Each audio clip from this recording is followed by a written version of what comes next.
We'll be fair to you. Just don't beat on me. I ain't gonna beat on you. Nobody else is gonna beat on you. You know that. An unthinkable, chilling betrayal deep inside the sanctuary of justice. The ultimate guardian became a deadly threat.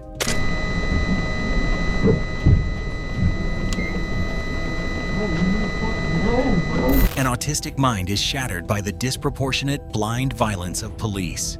Possible issue. Okay, I'm going. Stop.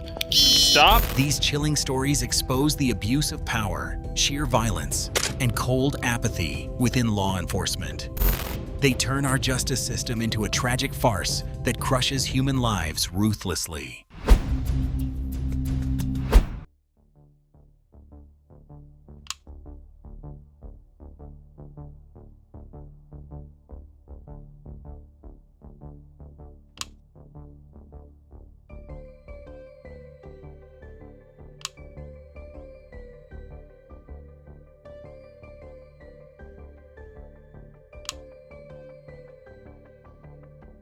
Yeah. I'm not going to feel safe in a room here, but We're not gonna hurt you, Mickey.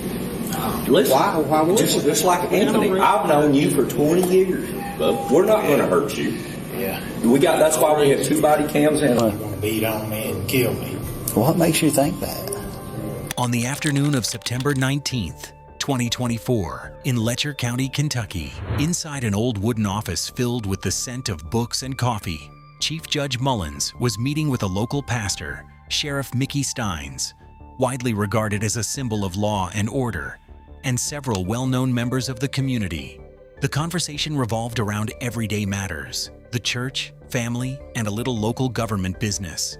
Their faces were relaxed, and light laughter echoed through the room. No one knew that just minutes later, this very place would become the center of a nightmare. As the clock struck noon, the group prepared to leave the office and head to a restaurant across from the courthouse. Sheriff Mickey Steins, claiming he had something to take care of, stood up and left first.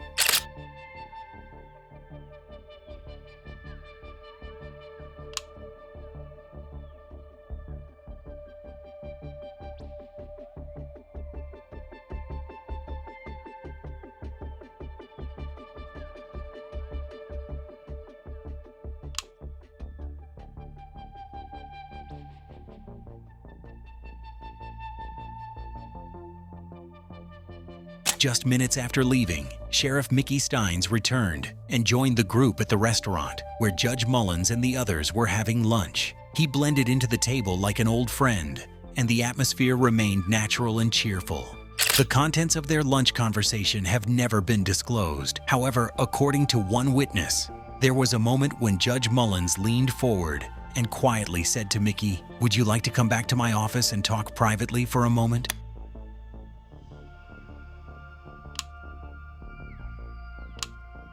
Lunch ended on a relaxed note. Mickey was the first to stand up, paid for his meal, and left the restaurant with the hurried demeanor of a man who still had duties waiting for him.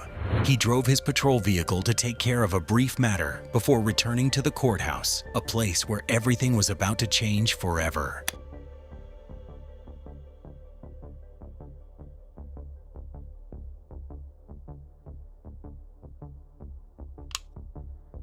When they returned to the office, they exchanged a few casual greetings. The remaining people gradually left, leaving only 2 men in the room, Sheriff Mickey Steins and Judge Mullins.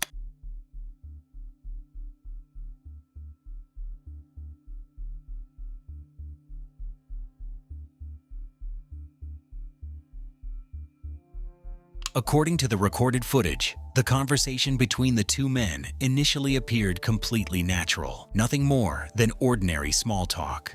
Sheriff Mickey Steins picked up his phone and said he wanted to call his daughter, who was in high school, but after several attempts, he was unable to get through. He appeared confused and then asked to borrow Judge Mullins' phone to try again. Mullins did not hesitate. He immediately handed over the phone, a gesture that reflected the complete trust between 2 men who held significant authority within the same county. As Mickey entered only the first few digits, his daughter's full phone number automatically appeared on the screen. It revealed a disturbing detail. Judge Mullins' phone had previously been in contact with the sheriff's daughter, or at the very least, her contact information had already been saved.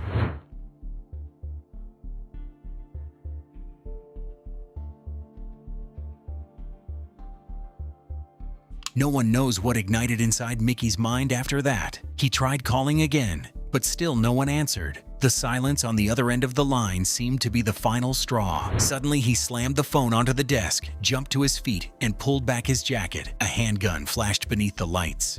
The calm composure of the lawman vanished. In its place was a raw fury that no law could restrain.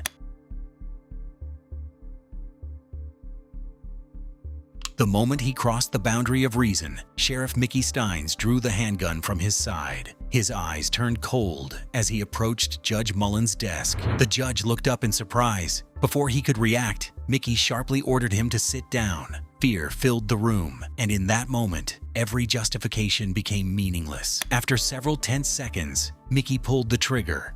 9 shots rang out in rapid succession. 7 of them struck the judge's body after he had already collapsed onto the cold tile floor. The gunfire shook the entire building.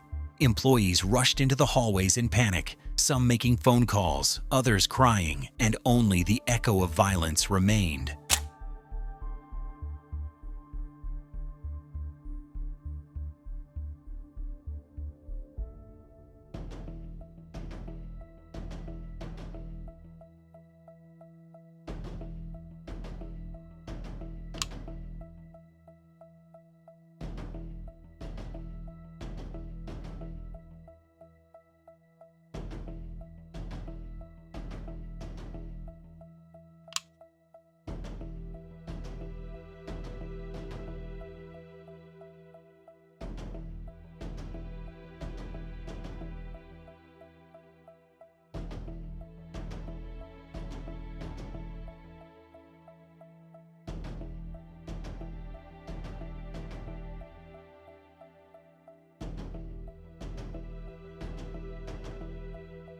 After the shooting, Mickey did not run. He walked outside slowly, as if he had just completed a routine administrative task. His expression was so calm that witnesses could hardly believe what had just happened. When Kentucky State Police received reports that Judge Mullins had been shot inside his office, officers immediately surrounded the area. But the shooter, ironically, was already standing among their own ranks.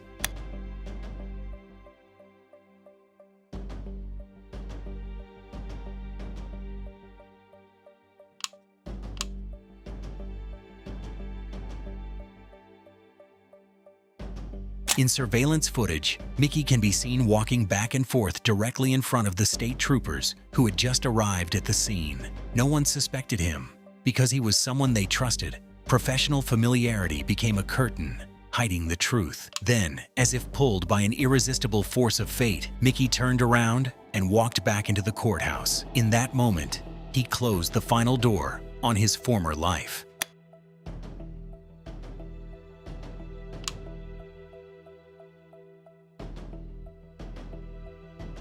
Moments later, Mickey placed the gun on the ground, raised both hands, and shouted through the hallway, "I'm the one who shot the judge." Outside, state police were still spreading out around the courthouse, searching for a suspect described as armed and dangerous, completely unaware that the man they were looking for was standing right among them. Only when someone recognized that familiar face did the truth finally come crashing down. The man responsible was the sheriff of Letcher County himself, the same man who had led countless criminal investigations. He was handcuffed on the spot as his colleagues looked on in complete disbelief.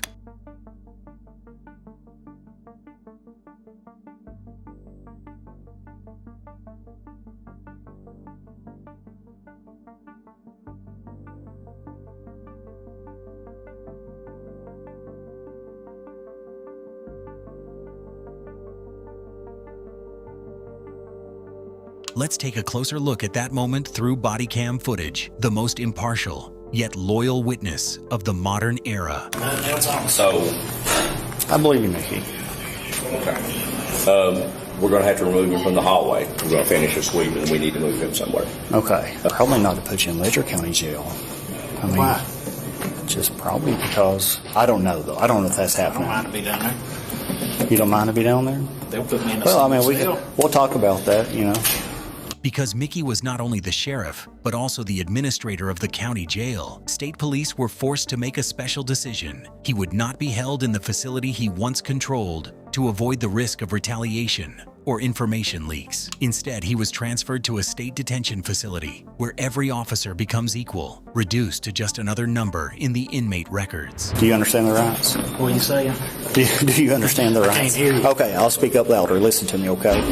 You have the right to remain silent. Anything you say can and will be used against you in the court of law. You have the right to an attorney and to have one present during any questioning. If you cannot afford an attorney, one may be appointed to you before any question. You can decide at any time to exercise these rights and not answer any questions or make any statements. Do you understand these rights? Okay. Keeping these rights in mind, do you wish to talk to me now? You had told me earlier you was ready to talk about it. Mickey, you know me. I would never do anything to you or hurt. Is that what you're worried? Is Multiple officer escort, because at some point you're leaving this building. that what you're worried about? I want as many officers as you can get to take me somewhere. Hang on. Well, we can, Downstairs to the jail here. we can make that. We can make, Downstairs to the jail here. Who will put me in a single cell. I've seen it done with officials in the past before that's committed crimes. I can be in protective custody down there in a single cell out front. You feel safe in the Letcher County Jail. if you feel safe in Letcher County Jail, I mean, we can talk to everybody about That's this. fine. We're trying to keep your best we interest. was just worried about feel you. safe in population. Where are you going to take me to then? And who's going to take me? I would take you. We don't know that yet. But you have to leave this courthouse. at some Mickey, I would take you. You know me. We've known each other our whole lives. You know I'm not going to do anything to you.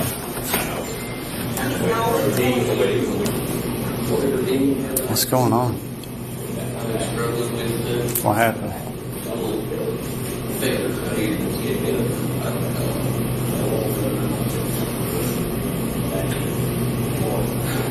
Now, come on, guys. No, you're. No, come on. Come on, Mickey. Nothing. Oh, now. There's 2 body cams running, Mickey. Where? It's all recorded, and there's a digital recorder running. That Nothing. will be, look, it'll show you that it's running. Look. Come on now, guys. No, look, Come on Mickey, now. we've known each other a long time. Look, it is recording.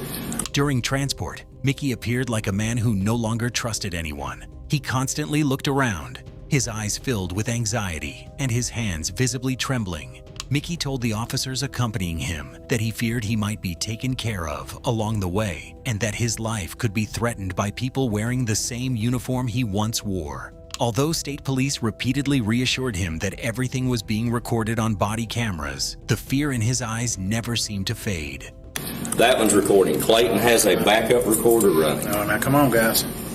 What? Oh yeah, let's slow down. We can't talk in the hallway of the courthouse. Yeah, there's You know people that. here. We don't want to. I mean, there's people in that room. There's people in that room. Yeah. We can't do that. So what's the problem? I mean, I'll get another one. I'll put one on me. You want that? Will that be okay?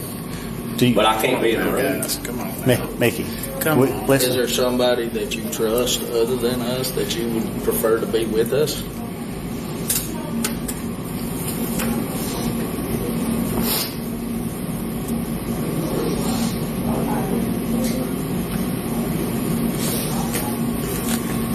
Mickey, we've known each other our whole lives. I'm not going to let anything happen to you. I have no Come reason. on now, guys. Mickey, Get me to the jail safely, fair. You have to be moved at some point. Would you talk to us in the jail down there? Do you feel safe down there because there's cameras everywhere? Are you going to move me after the interview? Yeah. I'm not going to feel safe in a room here, but We're not going to hurt you, Mickey. Listen, Why would just like Anthony, I've known you for 20 years, bub. We're not going to hurt you. yeah. That's why we have 2 body cams and a digital recorder running, bub. I promise you. I ain't got nothing. I know that, but that ain't what we're worried about, bub. We just can't talk in the hallway of the courthouse. I ain't got Plus, nothing. plus, there's people looking. We need to go somewhere out of here. And Pull you're my right. pockets inside out. Well, we paid you down. No, pull my pockets inside out. Now, guys, y'all don't do me this way. In one particularly strange moment, Mickey even asked officers to thoroughly check their own pockets and turn them inside out in front of the cameras. He said he wanted to prevent any possibility of being falsely accused of possessing a weapon and becoming an excuse for a stray bullet. What do you think? We're going to do contraband? Okay, here. Well, yeah, we'll pull them out. I'm sorry. We're not going to do anything.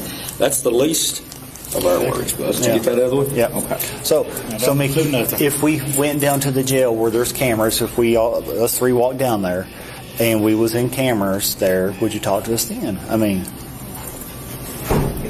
What is it you Explain it.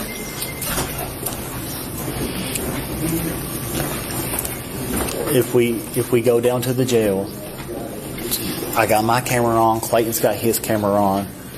We walk down to the jail where there's cameras going all the time. Will you talk to us there? Will you feel safe there? No, I'm not going to feel safe. Well, will you feel safer there than going back here?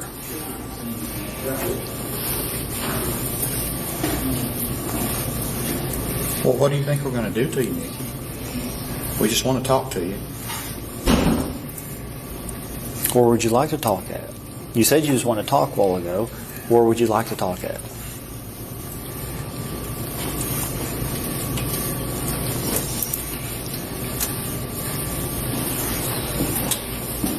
Sherry's right Just here. tell us Take what- that holster off of me. Take that holster off of me. Okay. Yeah. I ain't got No, nothing. hold on, I got.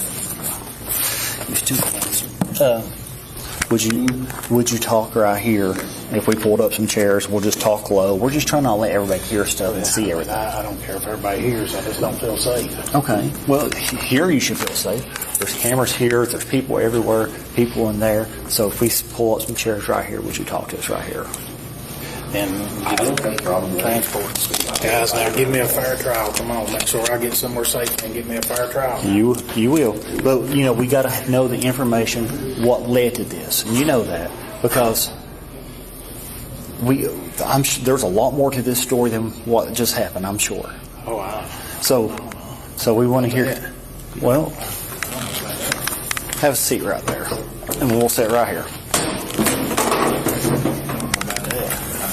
If I can see my daughter in person here Before you leave. Is that what you want? at the jail. At the jail. Yep, at the jail, through the screen, on the phone, I want to see my daughter in person. And then after that, I'll tell you everything at that jail. Well, in front of cameras, video recording. Where's your daughter at? Huh? Where's your daughter? How do we track her down? Now, Mickey, I want to kind of, for your daughter, let's talk about this, for your daughter, okay? If she finds out that her dad is being arrested for shooting the judge, and she's in high school, I didn't know how old she was, so I didn't know. So she's in high school. What is she, a senior? That's going to be hard. She will want to see me. She will want. Now, come on, guys, be fair to me now. It's all I am right. being fair. That's the only thing I just wanted you to think about that. How is she 18? Be fair to me now, guys. Well, hold on. Is she 18? If she's not 18, we're going to ask your wife. We have to ask your wife if it's okay. You know that. Is she 18? Tell me about your day. It was fine. Good day? Normal stuff? Office stuff? Why was you over here at the courthouse? Was you have to come over here, drop off some papers, or you come over here to talk to somebody? Court? Come over here all the time, For man. court? Yeah. Okay. Yeah. Nobody's going to... They're going to beat on me and kill me. What makes you think that? Nobody is going to beat on you. 100%. Nothing will happen to you. You going to do something to me? No. Yeah. Why do you think I'm going to do something? Somebody with KSP, I just... Listen. I will stick with you until you get to whatever jail you go to. Okay? Whether it's down here, as soon as you get in your cell, I'll be out there. Okay? But I'll give you my word, nothing is going to happen to you. Okay? You've known me. I ain't going to let nothing happen to you. Nobody's going to do anything.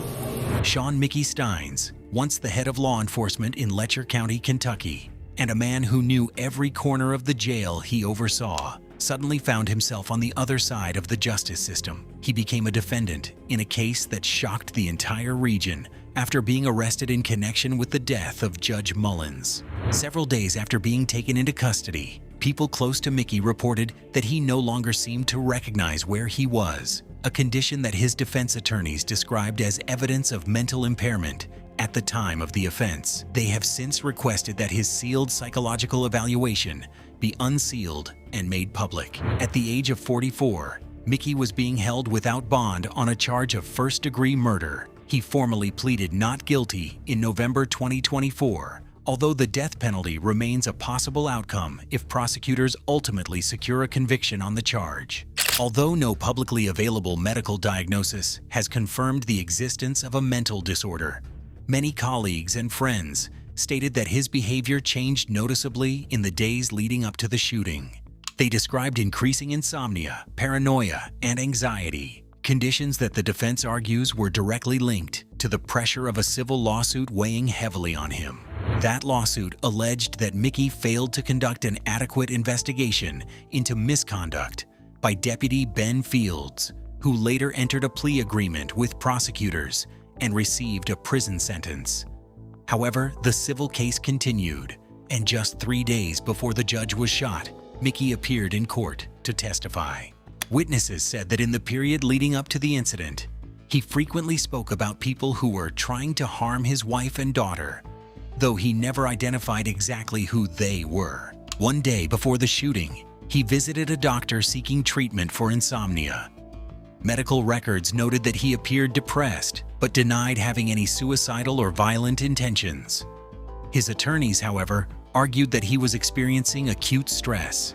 During the preliminary court proceedings, both sides remained silent regarding a possible motive. One investigator noted that Mickey's daughter's phone number appeared in Judge Mullen's communication records. However, she denied having any relationship with the judge, and no evidence of phone calls or text messages has been publicly presented. Mickey has requested that his trial be held in Letcher County. Prosecutors opposed the request, arguing that both the defendant and the victim are too well known within the community, raising serious concerns about whether a fair and impartial trial could be conducted there. The case remains ongoing. To the public, it is the story of the downfall of a powerful man. Yet one question remains unanswered. Were the fears that Mickey repeatedly spoke about merely the product of paranoia? Or were they pointing toward the darker pieces of a scandal that has yet to be fully uncovered? From a legal standpoint, the case centers on a charge of first-degree murder, which requires prosecutors to prove that the killing was intentional and premeditated. Sheriff Sean Mickey Steins has pleaded not guilty and is being held without bond while awaiting trial. His defense team argues that he was suffering from significant mental distress at the time of the shooting, raising questions about his mental state and criminal responsibility. Prosecutors, however, maintain that the evidence supports a deliberate act. Additional legal issues include venue selection, potential jury bias, and whether psychological evaluations should be made public during the proceedings. While this sheriff's betrayal shocked the town, our next case shows how a reckless cop's speeding turned fatal.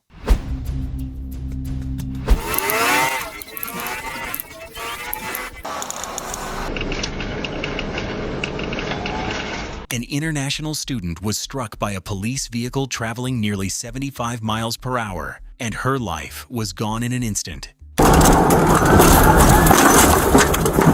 she is. No, it's a regular person. Yeah, $11,000. She was 26 anyway. She had limited value. On a chilly evening in Seattle, an unexpected incident took place. It was January 24th, 2023, and Officer Kevin was carrying out his routine patrol shift. 708 Clark. The person of an overdose is calling it in himself. His name is Alex. He's refused to give the rest of the name. Suddenly, an emergency dispatch came through. A young man was in a life-threatening condition after a suspected drug overdose. The situation was serious enough to require an immediate police response. In America, the only thing that might arrive faster than food delivery is the police in situations like this. Without hesitation, Kevin immediately switched into emergency response mode, activated his emergency lights, stepped on the gas, and headed toward the designated location.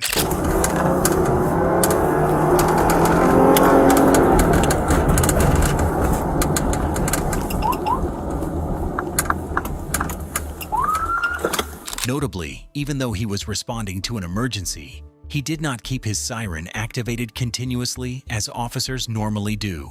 Instead, he used it only when necessary to signal nearby drivers to yield.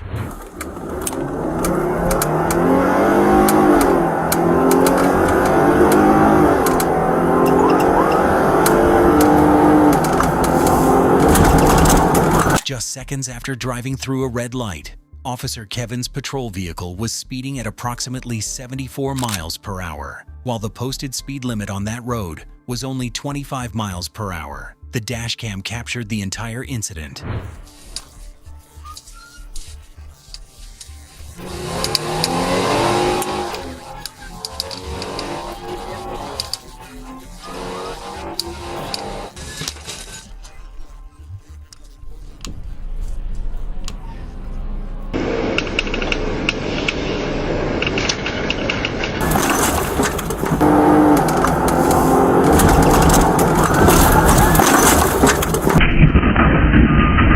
The moment the vehicle crossed the first pedestrian crosswalk line, a woman suddenly appeared, crossing the street as if she were racing against fate itself. Traveling at such a high speed, Kevin had no time to react. The collision occurred instantly, shattering the passenger side windshield and severely denting the hood of the patrol car.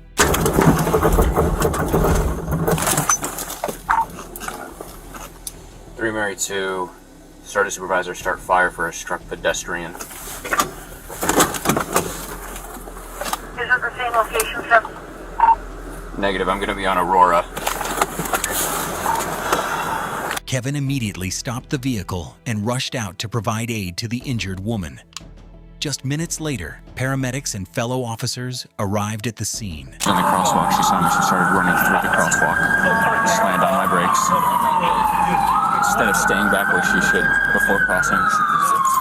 In his initial report, Kevin told his colleagues that the woman had been attempting to cross the street. According to him, when she saw the police vehicle approaching, instead of stopping, she tried to run faster, a risky decision. 5, 6, 7.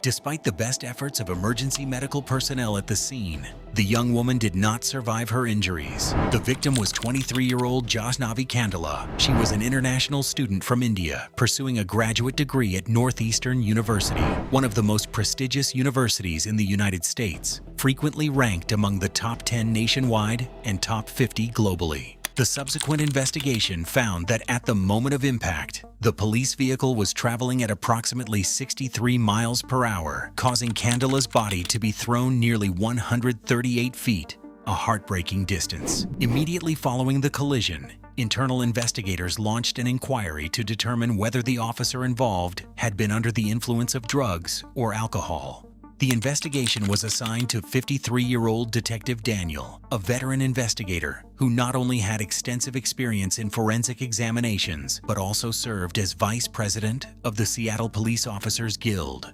The results showed that Kevin was completely sober at the time of the crash, with no signs of alcohol or drug impairment. However, just hours after the collision, footage from a body-worn camera sparked widespread public outrage. A conversation between Detective Daniel and the president of the police union revealed a chilling perspective, one that raised concerns not about the law, but about basic human decency.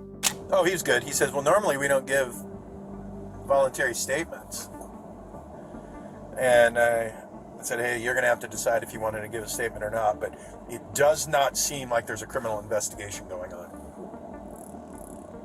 Otherwise, there would be other... What's that? Yeah. Otherwise, there might be other people arriving, correct? Yeah. I mean, he's going 50. That's not out of control. That's not reckless for a trained driver. Whether intentionally or unintentionally, Daniel reported inaccurate information. He stated that the vehicle had been traveling at around 50 miles per hour, when in reality, it had reached approximately 74 miles per hour. Yeah, lights and sirens. Yeah, well, there's some... Initially, he said she was in a crosswalk. There's a witness that says, no, she wasn't, but that witness could be different because I don't think she was thrown 40 feet either. He also understated the distance Kandala's body had been thrown, reducing it from the actual 138 feet to only about 40 feet. I think she went up on the hood, hit the windshield. Then when he hit the brakes, flew off the car. But she is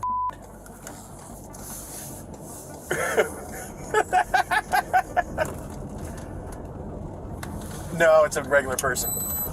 Even worse, in a remark that angered many people, Daniel laughed after saying that Candela was just a regular person. But she is No, it's a regular person. Yeah, just write a check. Just yeah, $11,000. She was 26 anyway. She had limited value. Daniel's next statement pushed public outrage to an entirely new level. It was no longer a question of professional conduct. It became a question of humanity. According to the recording, he said that all the city needed to do was send the victim's family a check for $11,000 and the matter would be resolved. He also made a cold and deeply insensitive remark, suggesting that the young woman's life had limited value because she was only 26 years old. Daniel's comments shocked many people because of the ethical issues they raised.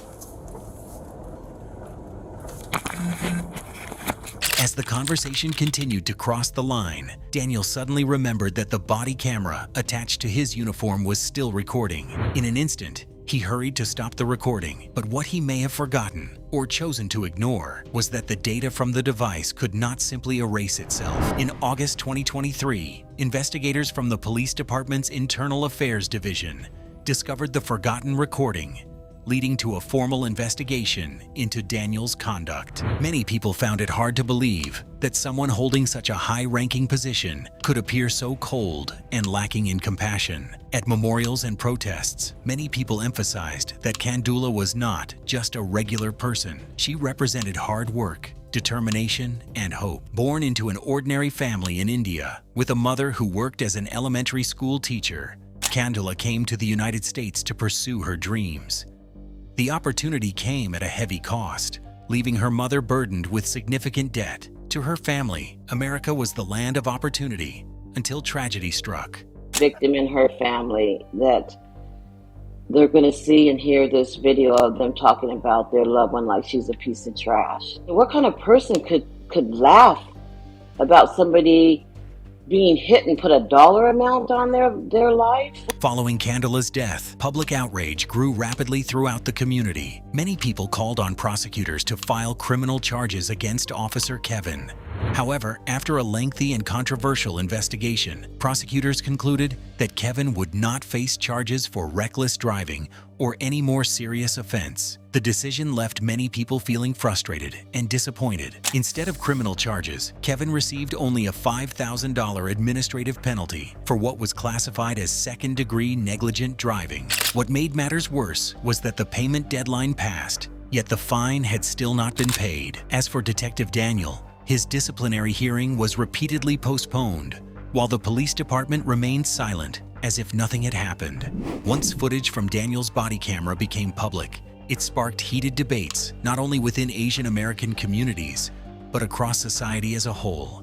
Public opinion quickly split into two camps. One side argued that Candela shared some responsibility because she chose to run across the street, increasing the likelihood of a collision. Others argued that Kevin's decision to drive at approximately 74 miles per hour, far above the 25 miles per hour speed limit, while not continuously using his siren, was unjustifiable, even during an emergency response. As for Daniel, many people were disturbed by the way his words appeared to dismiss the value of human life. Even if he considered it nothing more than a joke between colleagues, many argued that such indifference should never be viewed as normal, especially for someone entrusted with the responsibility of protecting others. From a legal standpoint, the case raised serious questions about police accountability, emergency vehicle operation, and professional conduct. Investigators examined whether Officer Kevin's speed, which reportedly reached nearly 74 miles per hour in a 25 miles per hour zone, complied with Washington state laws governing emergency responses. Authorities also reviewed whether his limited use of the siren affected public safety. Although prosecutors ultimately declined to file criminal charges, Kevin received an administrative penalty for negligent driving. Meanwhile, Detective Daniel faced scrutiny for allegedly providing inaccurate information and making remarks that many considered unethical, prompting an internal investigation into his conduct. If that officer's callousness made your blood boil, wait until you see cops arrest a blind man for his cane. What's this in your back pocket? It looks like you're carrying a gun in your back pocket. I'm stopping to make sure you're carrying it properly. You can't see it. You don't have to be a dick to me. Well, you're being one to me. This footage comes straight from Jim, the guy right in the middle of this whole mess. It all went down in Columbia County, Florida, bright and early on October 31st, 2022. 61-year-old Jim woke up early for jury duty, a civic duty we all got to deal with here in the States. Come to find out, Jim's eyesight is shot. He's legally blind. So in that dim early morning light, he relies on a walking cane just to get around. Once the sun's fully up, he can manage without it. He gets to the courthouse only to be told jury duty is canceled for the day. So he heads on home. On his way back, a Columbia County cop named Jamie thought she spotted something suspicious. Hi there. Hey. What's this in your back pocket? I just saw you walking it. It's a navigational age. What's the problem? You a tyrant? Yeah, I am actually. What's your name and date of birth? Look, a lot of folks here get pretty heated when the cops pull them over. But even if you curse out a cop, it's still protected under the First Amendment as free speech. At this point, Jim fires back and asks the cop, "Are you a tyrant?" And without missing a beat, she deadpans, "Yes, I am." That right there took the tension to a whole new level. I don't have to give that unless Yes, sir. I was investigating. You have reasonable. Do you want me to put you in handcuffs right now? Yes, sir, I do. What is your suspicion? It looks like you're carrying a gun in your back pocket. I'm stopping to make sure you're carrying it properly. You don't have you ensured that it's not a firearm? No, you keep turning so I can't see it. You don't have to be a dick to me. Jim suddenly pulls his walking cane out of his back pocket to show her it's absolutely not a gun. While he's making this supposedly dangerous move, the cop doesn't even flinch or step back. Makes you really wonder if her excuse for stopping him in the first place was total garbage. It's exactly this kind of nonsense that gives people a bad taste in their mouth about the police. Well, you're being one to me. No, sir, I'm doing my job. Am I detained? Yeah, you are. What's your name and date of birth? It does not matter. Yes, sir, it does. Do you have a crime? Would you like me Call to your put you in here? supervisor, He's right please. here. All right. You don't. Sir, what's she stop you for? For a walking stick. So, and it could look like a weapon. She asked you to present it, okay? Now she's asking me for ID. Okay. I don't need the ID unless there's reasonable articulated suspicion that I have committed a crime and committing a crime or about to do a crime. Sir, and her suspicion was that you were armed, okay? And she's asking you for your ID. Well, now she has verified that I am not armed, okay? So there is no problem. Do you have your ID or not? Even after Jim proved her initial suspicion was a total misunderstanding, now the Fourth Amendment of the U.S. Constitution is crystal clear. Citizens have the right to be secure in their persons, houses, papers, and effects against unreasonable searches and seizures. I do have my ID, but you don't need it, okay? Okay?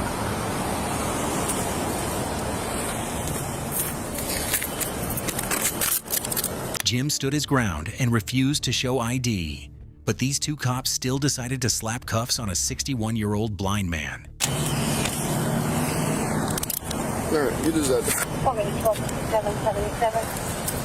77 Whiskey Mike detained. I don't know where his wallet is. Where's your wallet at, sir? I don't have a wallet on me. Okay, where's your ID? Where's your ID at? Pocket. Which pocket? You are not allowed to search me.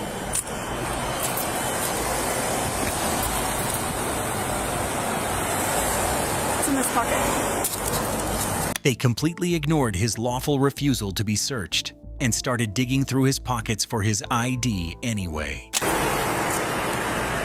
There you go. Thank you. I want your names and badge numbers. 1257 on Nick 65427. Despite being wrongfully cuffed, Jim kept his cool, didn't argue, and just calmly asked for their names and badge numbers. Sir, are you legally blind? Yes, I am. Okay.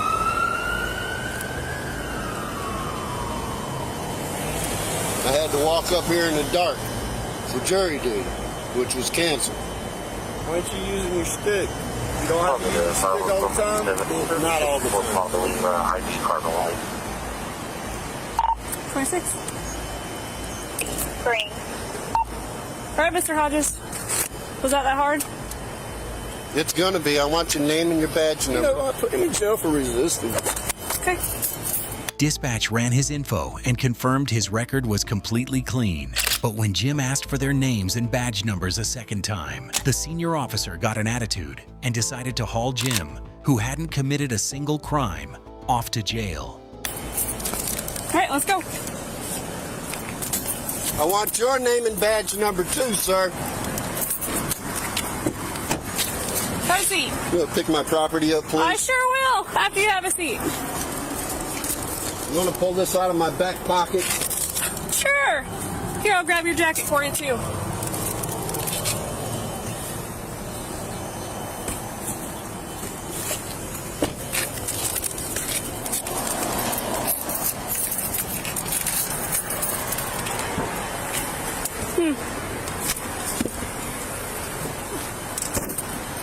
Jim ended up sitting in a local lockup for 26 solid hours. Afterwards, he filed a request to get the police body cam footage of his arrest and threw it up on his own channel. The video blew up fast, grabbing attention all across the country. A lot of folks figured the cops only dragged him in because their egos got bruised. After all this went down, Jim announced he's suing both the cops and the department. This is not a weapon. This is an aid to a man who's legally blind. Well, I've always been the kind of person that don't really take things lying down. But I made up my mind to properly, and it is the law in Florida, that you are supposed to resist unlawful orders. So I made up my mind to properly, legally, and as maturely as possible, given the circumstances, to fight back. The sheriff over at the department had to scramble to do some damage control. Sheriff Connor stated that on November 3rd, 2022, the department launched an internal affairs investigation into the officers involved. As a result of these findings, Sergeant Harrison will be demoted immediately, suspended without pay for 7 days, and will not be eligible for any favorable action for 2 years. Deputy Godey will be suspended without pay for 2 days. Both deputies will be required to undergo remedial training pertaining to civil rights. As sheriff, I take full responsibility for this event and want to extend my sincere apologies to Mr. Hodges for the actions of my deputies. I do not feel these deputies' actions were guided by ill intent, but rather by frustration and failure to rely on their training. But a lot of Americans were ticked off at how the department handled it. One commenter laid it out perfectly. These so-called law enforcement officers, who straight up violated the Fourth Amendment, proudly called themselves tyrants and abused their power to falsely arrest and lock up a legally blind man, should have been fired on the spot and hit with criminal charges for breaking the law instead of just getting a few days of unpaid suspension. Right now, there's still no official word on whether Jim's getting a payout from the lawsuit. Jim's situation is absolutely infuriating and shines a massive spotlight on police overreach. Even though the Fourth Amendment is literally designed to protect us from this kind of BS, in reality, those rights still get trampled on. The hard truth here, keeping your cool and knowing the law inside and out is your ultimate weapon against the system. What do you think? Was a quick suspension enough for these two cops? Drop a comment and let me know your take. Jim survived his ordeal, but in our next case, a simple bathroom break ended in a senseless, fatal tragedy. Why are you shaking? I don't know, that's good. You're not going anywhere. So right now I'm telling you to turn around. I'm not a kid. I'm not going to listen to that. Okay, that's fine. Then you're going to get charged with the 148. We're going to get you some water, all right? Good. That's You all right? You all right? Hey, that's all right. They got a camera right there, but I don't think he's pointing towards us. You gonna be cool, dude? Heart rate's currently 140. Blood pressure 152/1. They did have to restrain him physically. Did do some closed fist blows to the head, along with some elbows. Got some contusions to the forehead and to the nose, some swelling to the eyebrows and the nose. But his pupils are 2 millimeters, non-reactive. In the early morning of June 20th, 2025, At a little after 6 a.m. in Kansas City, Missouri, a McDonald's employee contacted police and asked for assistance. The employee reported that a man had entered the restaurant's restroom and remained inside for more than an hour, despite repeated requests for him to come out. A nearby patrol unit was dispatched immediately. You've been in here for over an hour. No, I just got here like 6 o'clock in the morning. You've been here for over an hour, and the employees want you to leave. You need to come out now. What was that? I can't hear you. Yeah, well, you're being trespassed because you've been in here for over an hour. You hear me? Yeah. Hurry up.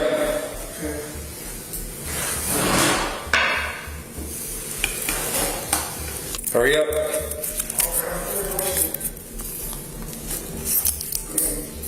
What's your first name? Yes, it does. What's your first name? You're being trespassed. So what's your first name? What was that? It means you're not allowed to come back here anymore. At all. What is your first name? My name's Peter. What? Peter. Peter? Peter, what's your last name? Spell it for me. I'm coming to the restaurant. Peter, how do you spell your last name? Is that a B as in boy? I think so. What do you mean you think so? Yes. So say it again. Say it slow. B-I-L-L-A-L-O. Yeah, B-I-L-L. So B-I-L-L-A-L-O. Okay, and then what is your date of birth? May 9th. What? May 9th. Of what year? May. What? May. May 9th of what year? 98. 98? How old are you? 27. You know, if you're lying to me about your date of birth, that's going to be worse, right? It doesn't matter. How do you not know your date of birth? You need to come out. You've been in for over an hour. You need to come out now before I go in there and I pull you out. You heard what I said. You've been in there for over an hour. You need to leave now.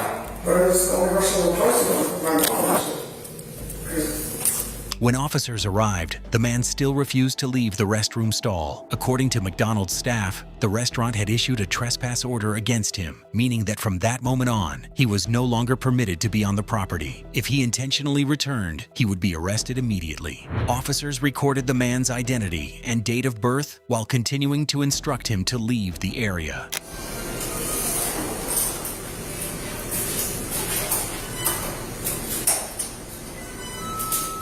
As soon as he cracked the door open and stepped out, the man immediately went back inside, locked the door again, and slammed it shut, as if trying to prevent anyone from approaching him.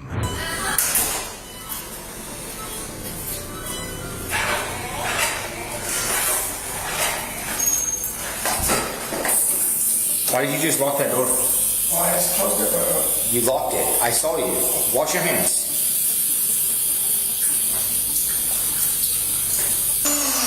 Step outside. You're gonna go over by my vehicle. I don't know what's going on. You're gonna stay over by my vehicle while I verify your identity. Yeah. Right over here. Lean up against my bumper. I'm not doing that. I'm not going. I said lean up against my bumper. I'm too young. What? I'm too young. I'm not going with you, dude. What do you mean you're not going with me? No, I'm just a kid. I can't. I told you that you're going to lean up here while I verify your ID. I'm not going to jail. Did you hear what I said? Yeah, I heard you. I'm not doing that. I don't have to. Lean up against the... I don't have to. I'm not a kid. I'm not doing nothing wrong. I'm just not a kid. Around. I'm not going to hurt me like that. Turn around. No, you can't hurt me. I just came out the room. Turn around. You can't hurt me, though. No, I'm not doing that. Turn around. Hey. You're gonna make me call for somebody else to come? I don't give a Hey. Then just listen to what I'm saying. I'm not saying put your hands on the hood. I'm telling you to lean up against my vehicle. Oh. So turn around. I don't have to do that. Turn around. I'm verifying your ID because you're being trespassed. Well, everybody else is trespassing. Maybe if you would have listened the first time, you wouldn't be trespassed. But you didn't listen the first time. Officers instructed him to remain where he was so they could continue verifying his identity. But the man clearly showed a lack of cooperation and did not want to follow their instructions. So they want you trespassed. Did you give me your real identity or did you give me a fake identity? My real identity. My name's Peter. What? My name's Peter. Peter, and spell your last name for me one more time. Villalobos. V-I-L-L. So V as in Victor, not B as in boy. No, V as in victory. I as in... Why are you shaking? I don't know what that's doing. At that point, he appeared mentally distressed. His hands seemed unsure of where to go. His body was restless and uneasy, and he trembled continuously as if he could not control it. Spell your last name one more time. V-I-V-I-L-L. A-L. O what? B? O-S. O-S. So you lied to me about your last name. No, I'm not lying. Stop looking around. What is your date of birth? How do you not know your date of birth? It's, if you don't tell me your date of birth, I'm going to put you in handcuffs. 1998. I don't have anything. I don't have no idea. How does someone not remember their birthday? Ironically, earlier, while still inside the restroom, the man had been able to clearly provide his date of birth. Yet by this point, he claimed that his mind had gone blank and that he could no longer remember his own birthday. That's something you celebrate every year as a kid. That's something that you have to write down on a lot of paperwork as an adult. Lean up against my vehicle. I'm not doing it wrong. I'm not going anywhere. You're getting trespassed. Okay, I'm getting trespassed. No, lean up against my vehicle. I'm verifying your identity. I don't have no identity to show you that. You do. Everybody does. No, I don't. What is your date of birth? It's May.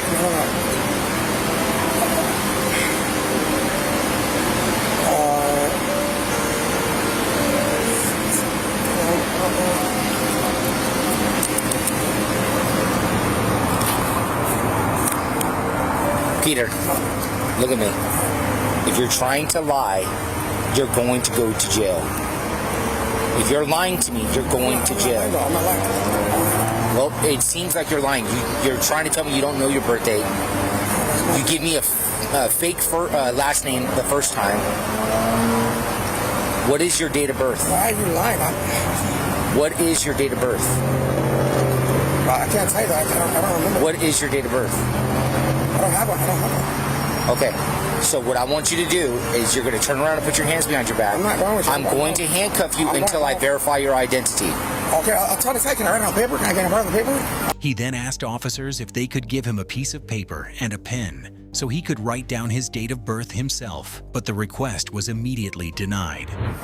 Turn around. I'm not going with you, bro. I'm not. You're not going anywhere. So right now I'm telling you to turn around. I'm not a kid. I'm not going to listen to that. Okay, that's fine. Then you're going to get charged with the 148. I'm not doing nothing. Yes. No.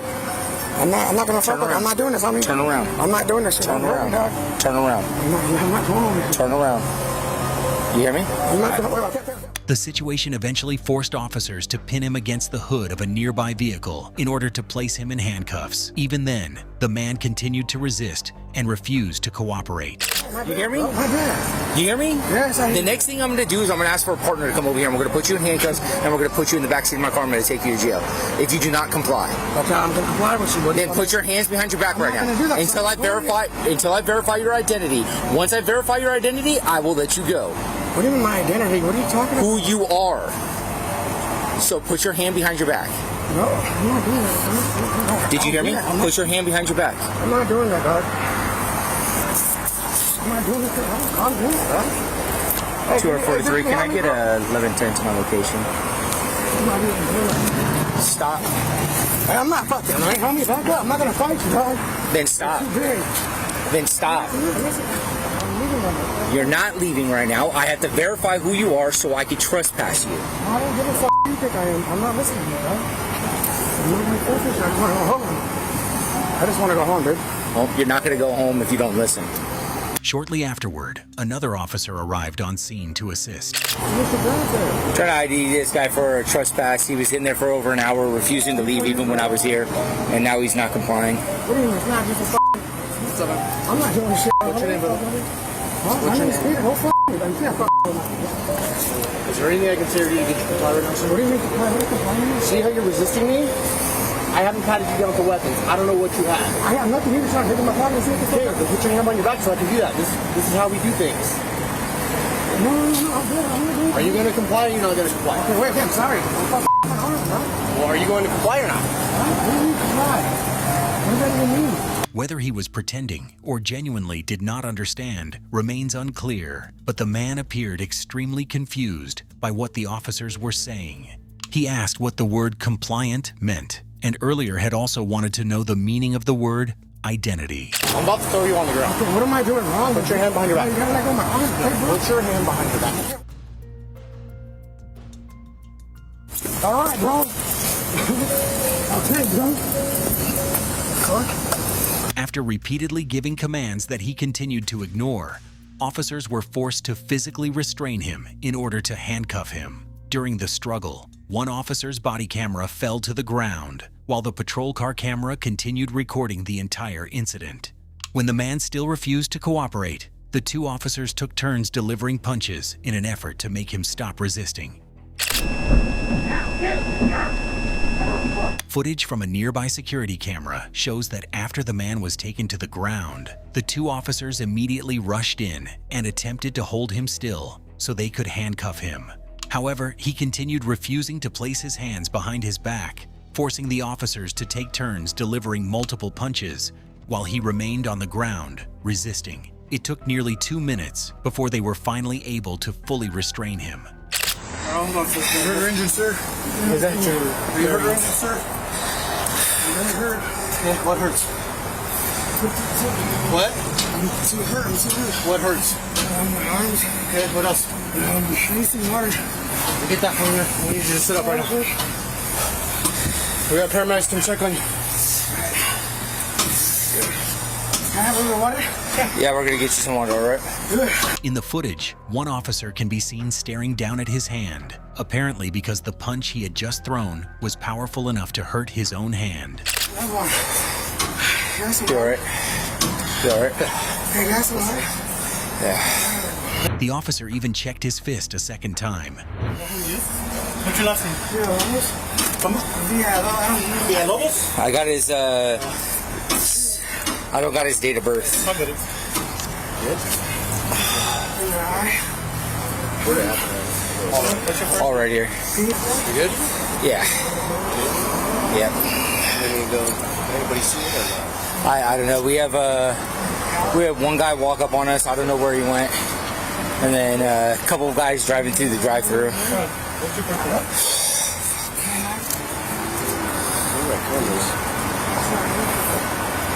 They got a camera right there, but I don't think he's pointing towards us. During the restraint, one officer stated that the area was definitely covered by surveillance cameras, but perhaps those cameras would not clearly capture the moment he had just used force to restrain the suspect. We just comply, dude. I don't know the word. You got a warrant or something? The man began crying out that his entire body was in unbearable pain. Officers immediately requested medical assistance. He was quickly loaded into an ambulance and transported directly to a hospital for further evaluation.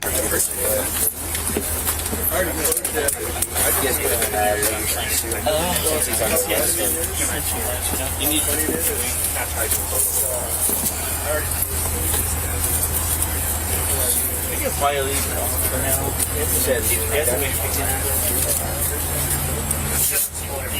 You gonna be cool, dude? Yeah? Alright, I don't want no problems, alright, man? Just like I said from the very beginning. And then they'll go through here. Through there.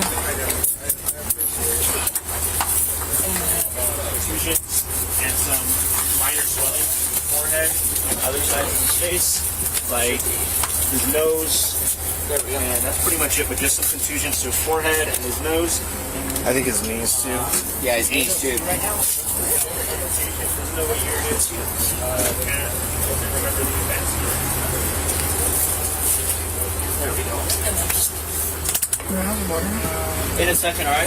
Hey, Brad. Yes. I'm gonna swap you with Bobby, because Bobby's got to still do the report anyway. So he's got a copy of the answers on the Fernandez sheet.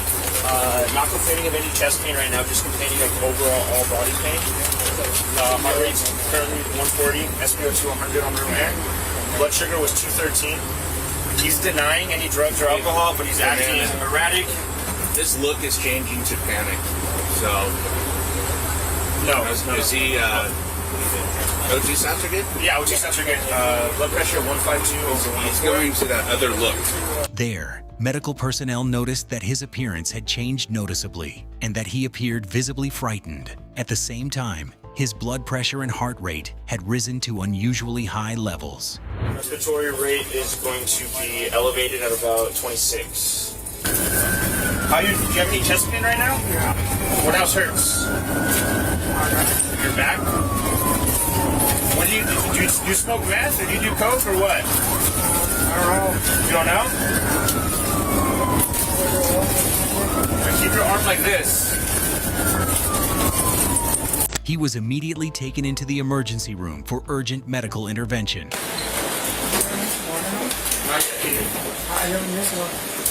Good morning. This is Peter. Here's police. He's a 27-year-old male. So chief complaint's going to be full body pain. He was detained by 2 police officers today. He got trespassed from McDonald's. He's been combative and agitated. Tried to run from them. They did have to restrain him physically. Did do some closed fist blows to the head, along with some elbows. He has some contusions to the forehead and to the nose, and swelling to the eyebrows and the nose. Other contusions to the knees and lower extremities. Besides that, no other signs of pain. Stacking the 140s. O2's getting at 100. Blood pressure's a little. The man's vital signs deteriorated rapidly. After nearly 2 hours of life-saving efforts, the hospital officially pronounced him dead at 9:42 a.m. It was later confirmed that the victim was 27-year-old Peter Villalobos, who was wanted on an outstanding warrant for drug possession.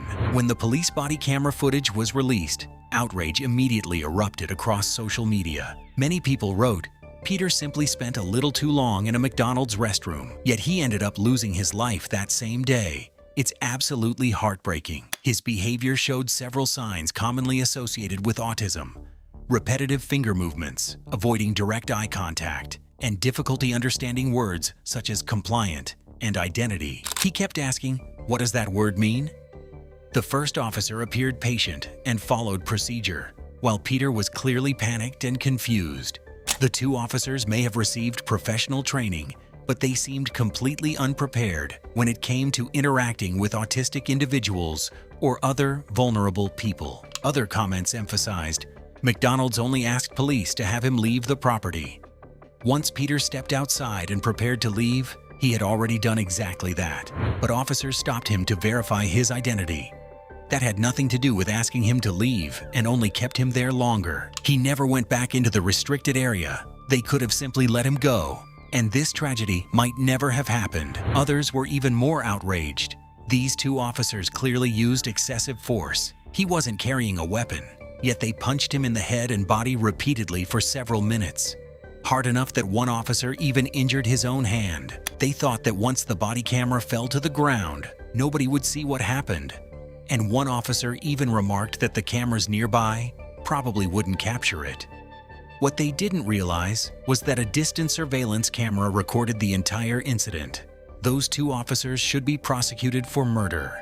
From a legal standpoint, this case raises questions involving trespassing enforcement, lawful detention, use of force, and the duty of care owed to individuals in police custody. Once McDonald's issued a trespass warning, officers had the authority to remove Peter from the property. However, critics argue that the continued detention and escalation of force may have exceeded what was reasonably necessary under the circumstances. The case also highlights legal concerns regarding interactions with potentially vulnerable individuals. including those displaying signs of autism or mental distress. Any determination of criminal or civil liability would depend on whether the officer's actions complied with departmental policy, state law, and constitutional standards governing reasonable force. That tragic lack of training cost a life. And next, a routine check leaves a woman with a shattered jaw. So I need to speak to people separately when it's a domestic violence possible issue. Okay, I'm going. Stop. Stop. You're under arrest. This woman was just supposed to go through a routine police check, but wound up in the hospital with a busted jaw and a crazy list of injuries.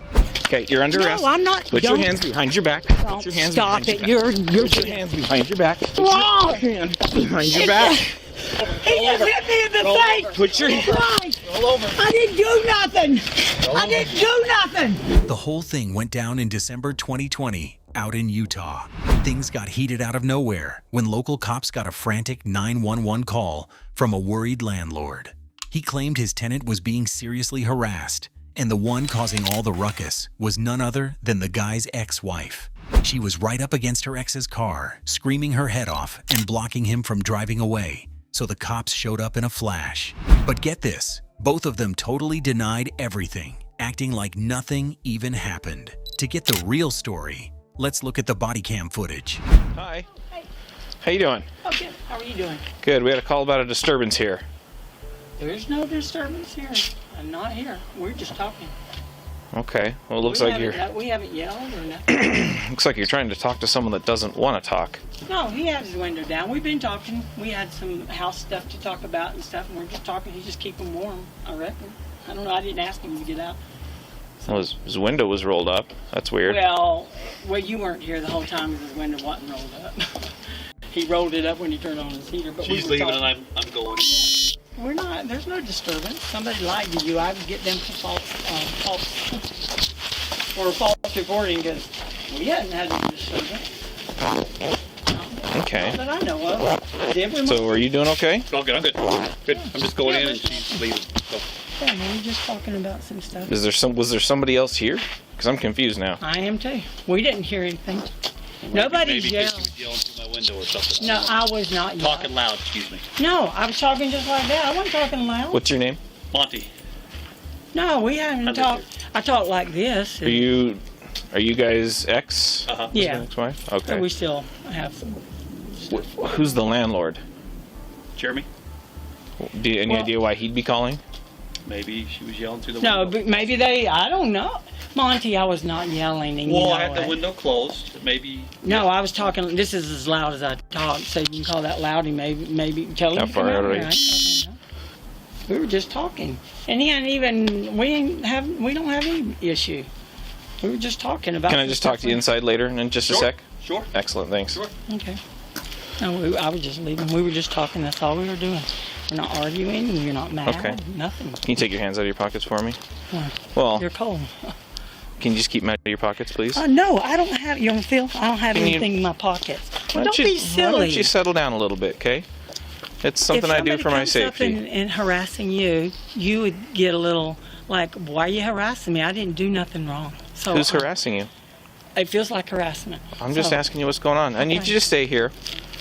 I'm not doing anything wrong. I'm He investigating told a you. potential crime, okay? There's no, for crying out loud. Okay. Now you're I exaggerating. need you to settle down. There is no.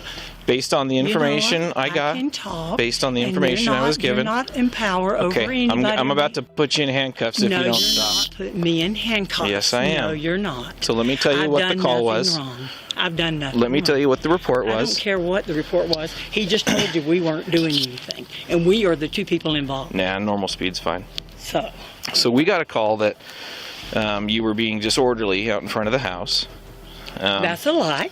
That you were shouting at him. No shouting. And that you were not letting him get out of the car. Never did. I was just standing there talking. We were just talking. He never said, move. I'm going to get out of the car. He had the heater on. He turned it off. He started the car back, and we were just talking. And I was leaving. We were about. I gave him a piece of mail that came to the house that he needed, and then we started talking about we got to sell the house, and we were talking about pricing and just different things. Okay. We weren't arguing at all. There was no. Well, can you understand how it would look to me when I come walking up here and his window's rolled up and you're being kind of loud? You know what? I wasn't being kind of loud. That's a lie. You can say it all you want. Don't make it true. Your opinion doesn't make facts true. So What's your name? Greta. What's your last? The same as his. What's your date of birth? Okay. There is nothing. Go get whoever said that. Well, that's what I'm going to. You know what? Me and Monty. Can you just stand still, please? Don't tell me how to move. You're not God. I just asked you to please stand still. I asked you to quit bossing me around. I'm not doing nothing wrong. I asked you. I'm not bossing. You know what you're doing, sir. You know what you're doing. I asked you to stand still, You know please. what you're doing. Stop. Will you please? Your ego is out of control. I said stop. please. Will you please just settle down? I'm not doing anything wrong. We were having a perfectly fine conversation. Both the ex-husband and ex-wife stuck to their story, swearing up and down that nothing happened. Picture this.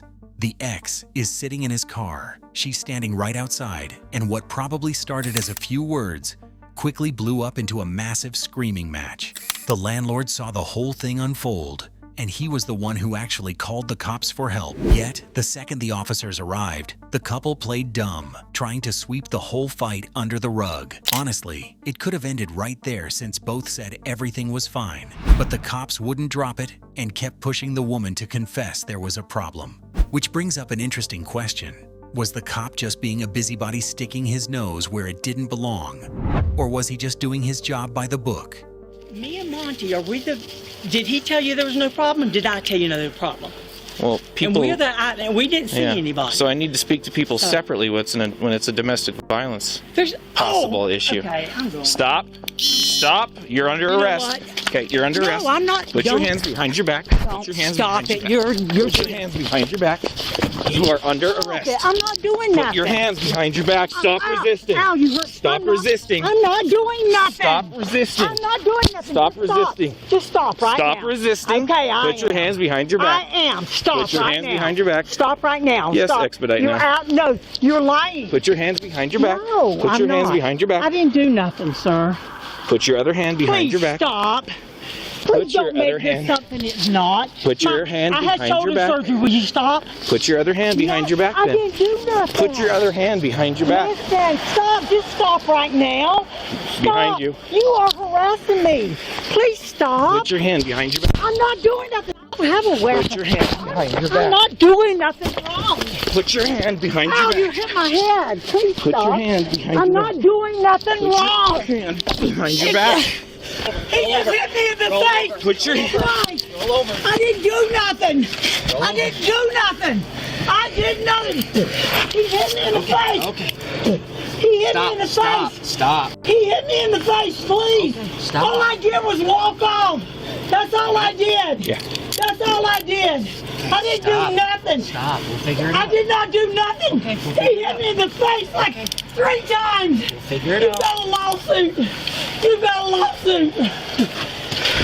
You thought you cannot do that to somebody. I didn't do nothing. I did nothing. Get the medical here. Get medical here. Right now. Right now. He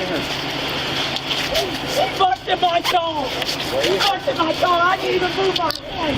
I didn't do anything. On my jaw. This is not my jaw. All I did was just say I'm leaving. He has nothing. I didn't do nothing. You know what? This ain't right. This ain't right. And look what he just did to me. Let's give us a sec to work through No. everything, okay? You got a lawsuit, buddy. I didn't do nothing. I did not do nothing. You gotta take this one step at a time, all right? Or I how are did those not do handcuffs nothing. feeling? Did not do anything. Okay. How do those handcuffs Did feel? not do anything. I didn't do anything. I was talking to him and asking him this question. He came up here and me and Monty were talking. We did nothing. And we were talking to him. Here's what we're gonna do. No, you saw it. He did it. He knocked me on the ground. He hit my face up against the sidewalk. Hello. Officers, I'm so sorry. Are you the About the owner then? Yes. Okay. Like he was fine with me. Okay. And we've had no issue. Monty's been great. He's a good neighbor. He's a good tenant. He's good. From all accounts, she provokes him. Things took a dark turn during the takedown. Instead of a standard arrest, the cop went total brute force, hitting the woman right in the face, breaking her jaw, and leaving her with injuries to her shoulder, elbow, head, and neck.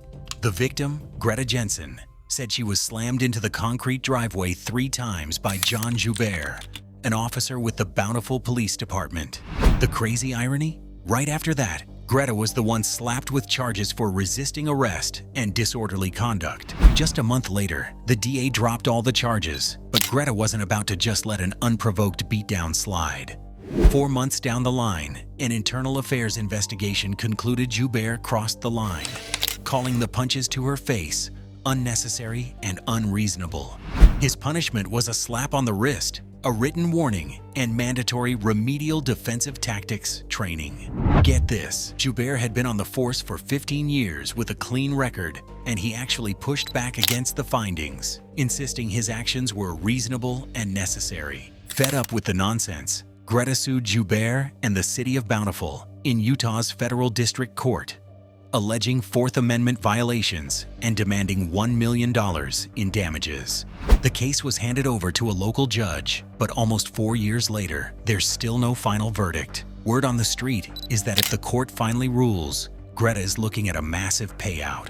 Honestly, it makes my blood boil seeing a woman seeking justice have to suffer and wait nearly 4 years just to get her day in court. This whole mess is a stark reminder that the wheels of justice turn slow, and justice delayed is justice denied. Under U.S. law, cops are authorized to use force, but it's strictly capped by what's necessary and reasonable. Cross that line, and they're facing constitutional lawsuits and heavy civil damages. Let today's story be a reality check. No matter where you are, power has got to come with accountability. A punch like that doesn't just leave physical scars. It totally shatters the public's trust in the justice system. And when that trust is broken, society as a whole ends up footing the bill. Spread the word so we can all step up and protect our legal rights under the law. From a legal standpoint, these cases expose severe fractures in the U.S. justice system. The Fourth Amendment strictly protects citizens against unreasonable searches and excessive force, demanding all police actions remain reasonable and necessary. Yet, this line is frequently crossed. From civil rights violations and emergency vehicle negligence to failing the duty of care for vulnerable individuals and even premeditated first-degree murder, these tragedies highlight the urgent fight for police accountability. When officers break the laws they swore to uphold, no badge should grant absolute immunity.